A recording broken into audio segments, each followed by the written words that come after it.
ఈరోజు రాష్ట్రంలో బీసీల పట్ల కూటమి ప్రభుత్వం నాయకులు కానీ ముఖ్యమంత్రి చంద్రబాబు నాయుడు గారు కానీ అనుసరిస్తున్నటువంటి నైజం ఏ విధంగా ఉందంటే ఏరు దాటిన తర్వాత తెప్ప తగిలేసినట్టుంది. మరి ఈ రాష్ట్ర ప్రభుత్వంలో గతంలో ఎన్నికలకు ముందు బీసీలకు అనేక రకాలైనటువంటి హామీలు ఇచ్చారు. మరి ఆ హామీలు అమలు చేయకపోగా ఈరోజు రాష్ట్రంలో బలహీన వర్గాలపైన కానీ హరిజన గిరిజన మైనార్టీ వర్గాలపైన అనునిత్యం రాజకీయ దాడులు జరుగుతూ ఉన్నాయి, భౌతిక దాడులు జరుగుతూ ఉన్నాయి.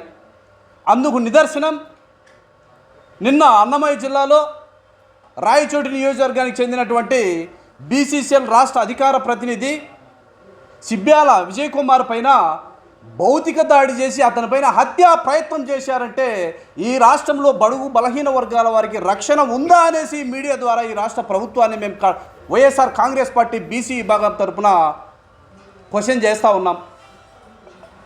మరి గౌరవ మంత్రి గారు చదువుకున్న వాళ్ళే కదా, మరి అంబేద్కర్ రాజ్యాంగంలో భావ ప్రకటన లేదా, వాక్ స్వాతంత్రం లేదా? బహుశా ఈ రాష్ట్రంలో అంబేద్కర్ రాజ్యాంగం కాలరాసి రెడ్ బుక్ రాజ్యాంగం అమలు చేస్తున్నారు అనేటువంటి దానికి నిదర్శనమే ఈ భౌతిక దాడి.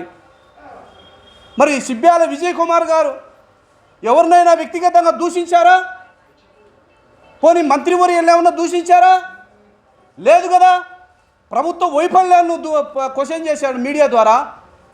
మరి అక్కడ ఉన్నటువంటి మంత్రివర్గంలో మంత్రి చేస్తున్నటువంటి అరాచకాలపైన, మరి మంత్రి చేయాల్సినటువంటి అభివృద్ధి పైన, మరి ఆ జిల్లా విచ్ఛిన్న పైన కేవలం అతను మీడియా ద్వారా ప్రశ్నిస్తే అతని ఇంటి మీద పడి గూండాలతో రౌడీలతో మారణాయుధాలతో హత్యా ప్రయత్నం చేయబోతారా? భౌతిక దాడులు చేయబోతారా? ఖచ్చితంగా ఈ దాడికి ఎవరైతే ఈ దాడి వెనకాల ఉన్నారో, దాడి చేసిన వాళ్ళను, దాడి చేయించిన వాళ్ళను, సూత్రధారులను, పాత్రధారులను వారందరిపైన కూడా కేసు కట్టాలి. వాళ్ళ మీద హత్యాయత్న కేసు కట్టాలి. కేసు కట్టి 48 గంటల్లో దోషులను అరెస్టు చేసి జైలుకు పంపకపోతే ఈ రాష్ట్రంలో బీసీల యొక్క తడాక ఏందో ఈ ప్రభుత్వం రాబోయే రోజుల్లో చూస్తాదనేసి కడప జిల్లా వైఎస్ఆర్ కాంగ్రెస్ పార్టీ బీసీ విభాగం తరపున మేము హెచ్చరిక జారీ చేస్తూ ఉన్నాం. మరి ఎన్నికలకు ముందు ఏం చెప్పారు?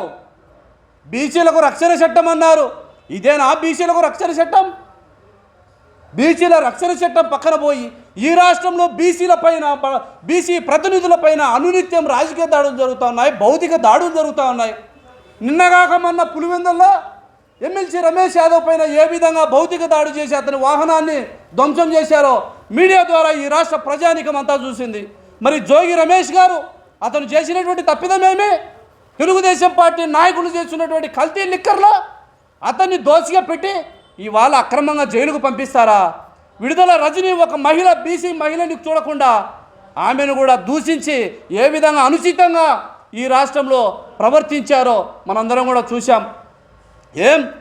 మనం అంబేద్కర్ రాజ్యాంగంలో ఉన్నామా? రెడ్ బుక్ రాజ్యాంగంలో ఉన్నామా? రెడ్ బుక్ రాజ్యాంగం అమలు చేస్తూ ఉంటే ఎవరైతే ఈ దాడి చేస్తూ ఉన్నారో తెలుగుదేశం పార్టీ రౌడీలకు కానీ గుండాలకు కానీ ఇవ్వగల పాదయాత్ర సందర్భంగా నారా లోకేష్ గారు ఏమని చెప్పారు? ఎవరిని ఎక్కువ కేసులు పెట్టించుకుంటే వారికి పదవులు అని చెప్పారు. మరి ఇవాళ పదవులు వచ్చాయా మీకు? మరి అదే నారా చంద్రబాబు నాయుడు గారు లిక్కర్ కేసులు అరెస్ట్ అయిన తర్వాత ఇదే ఇవాళ విద్యాశాఖ మంత్రి నారా లోకేష్ గారు ఎక్కడికి పాడిపోయారయ్యా? గుర్తులేదా? రేపు పొద్దున 29వ సంవత్సరం వస్తుంది.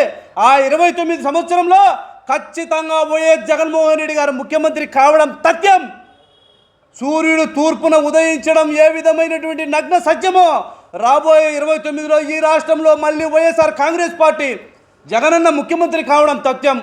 మరి ఈ విధమైనటువంటి రాక్షస క్రీడకు పాత్రులైనటువంటి మీ పరిస్థితి ఏందో ఒక్కసారి మీరు ఆలోచించుకొని ఎన్నికలకు ముందు ఈ రాష్ట్రంలో బడుగు బలహీన వర్గాల వారికి, గిరిజన మైనార్టీ వర్గాల వారికి మీరు ఏ విధమైనటువంటి హామీలు ఇచ్చారో ఆ హామీలను అమలు చేసే విధంగా ఈ రాష్ట్ర ప్రభుత్వం ఉండాలి తప్ప మీకు ఈరోజు రాయచోటి నియోజకవర్గంలో 50 సంవత్సరాలు మిమ్మల్ని ఎమ్మెల్యేలు చేశారే, అందుక ఈరోజు ఆ నియోజకవర్గంలో మా బలహీన వర్గాల మీద మీరు ఇచ్చేటువంటి బహుమానం సిబ్బ్యాల విజయ్ కుమార్ యాదవ్ గారు చేసినటువంటి తప్పేంటయ్యా?